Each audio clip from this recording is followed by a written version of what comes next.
135 గజాల భూమి కేవలం 8 లక్షలకే. ప్రతి నెల 10,000 మంత్లీ రెంటల్ ఇన్కమ్.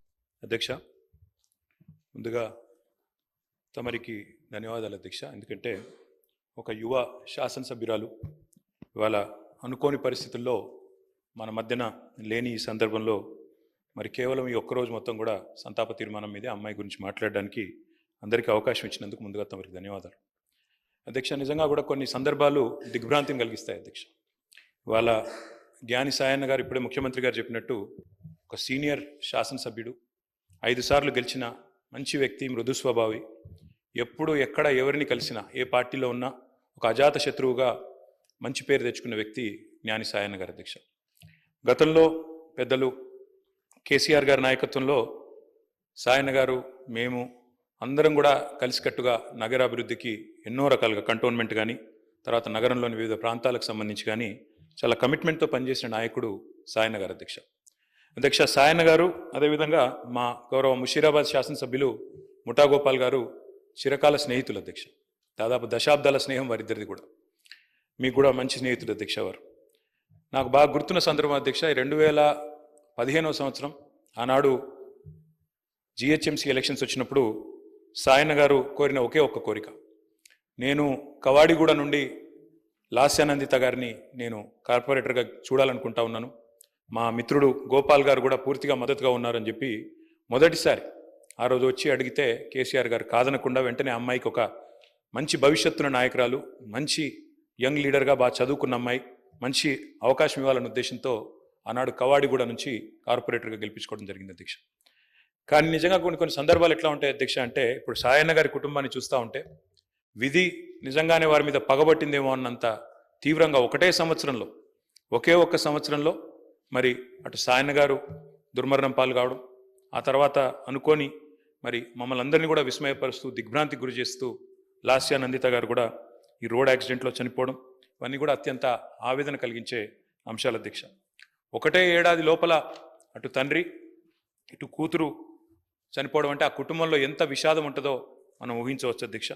కానీ చాలా చురుకైన అమ్మాయి అధ్యక్ష. ఆనాడు కార్పొరేటర్గా జిహెచ్ఎంసీలో పనిచేసిన, తదనంతరం సాయన్న గారు కొంత ఆరోగ్యం బాగలేకుండా అధ్యక్ష, బాగా డయాబెటీస్ ఎక్కువై చివరికి లెగ్ యాంపిటేట్ చేయాల్సిన పరిస్థితి వచ్చినప్పుడు కూడా ఒకవైపు నందిత, మరొక వైపు నివేదిత, ఇద్దరు అమ్మాయిలు పాపం ఆయనతో ఎల్లవేళలా ఎక్కడికి ఏదైనా మీటింగ్కి వచ్చినా, ఆఫీస్కి పోయినా, మంత్రులను కలిసేదున్నా లేదా అధికారులను కలిసేదున్నా ఇద్దరు అమ్మాయిలు కుడి భుజం ఎడమ భుజం మాదిరిగా ఆయనకి రెండు వైపులా ఉండి తీసుకొని పోయేవాళ్ళు అధ్యక్ష. మా దగ్గర కూడా చాలాసార్లు ముగ్గురు కలిసే వచ్చేది.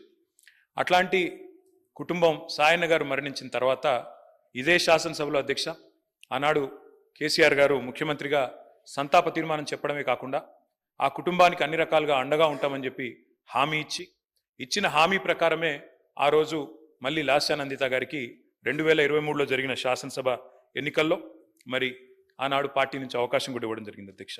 ఇప్పుడే ముఖ్యమంత్రి గారు చెప్పినట్టు కంటోన్మెంట్లో సాయన్న గారు చేసిన సేవ, రాజకీయాలకు అతీతంగా కలిసి ఉండే మంచి వ్యక్తిత్వం, ఎన్నింటి వల్ల నందిత గారికి కూడా తప్పకుండా తండ్రి గారి ఆశీస్సులతో పార్టీ అండతో బ్రహ్మాండమైన మెజారిటీతో అమ్మాయి కూడా గెలిచింది అధ్యక్ష.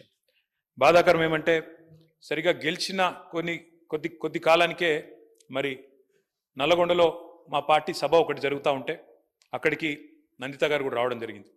ఆ రోజు కూడా రోడ్ యాక్సిడెంట్ అయింది. తన కారుకి పూర్తి స్థాయిలో ధ్వంసమై అమ్మాయి స్వల్ప గాయాలతో బయటపడ్డా కూడా మరి చాలా ఇబ్బంది పడ్డది అధ్యక్ష. చాలా మనోవేదనకు కూడా గురైంది. తదనంతరం వాళ్ళ ఇంట్లో కూడా ఒక చిన్న యాక్సిడెంట్ అయింది. వరుసగా ఏదో పగబట్టినట్టే నల్లగొండలో ప్రమాదం, తర్వాత అక్కడ లిఫ్ట్లో ప్రమాదం, ఆ తర్వాత మళ్ళీ అనుకోకుండా ఈ ఓఆర్ఆర్ మీద జరిగిన రోడ్ యాక్సిడెంట్లో అమ్మాయి మరణించడం జరిగింది అధ్యక్ష. మేము ఆ రోజు పార్టీగా మాట ఇచ్చి సాయన్న గారి కుటుంబం మా కుటుంబమే అని చెప్పి ఆనాడు సాయన్న గారి తర్వాత లాస్యానందిత గారికి పార్టీ అవకాశం ఇచ్చింది అధ్యక్ష. అమ్మాయి గెలిచింది. దురదృష్టవశాత్తు ఏడాది లోపలే అమ్మాయి మరణిస్తే తిరిగి వారి సోదరి నివేదిత గారికి మొన్న జరిగిన ఉప ఎన్నికల్లో కూడా అవకాశం ఇచ్చింది అధ్యక్ష పార్టీ నాయకత్వం, కేసీఆర్ గారు. కానీ దురదృష్టం ఉప ఎన్నికల్లో మొన్న మా పార్టీ ఓటమి పాలు కావడం జరిగింది అధ్యక్ష. నిజంగా కల్లో కూడా అనుకోలేదు. చురుకైన ఒక నాయకురాలు, మంచి వ్యక్తిత్వం, మంచి విద్యార్హతలు కలిగిన ఒక మహిళ ఈ శాసనసభలో అడుగుపెట్టిందని చెప్పి సంతోషపడ్డాం. భవిష్యత్తు ఉజ్వలంగా ఉంటుంది అమ్మాయికి అని చెప్పి ఆశించినాం. కానీ ఇదే సభలో ఆమె అడుగుపెట్టిన కొద్ది కాలానికే సంతాప తీర్మానం మీద మాట్లాడాల్సి వస్తుందనే ఆవేదన మాత్రం మా సభ్యులందరికీ ఉంది అధ్యక్ష.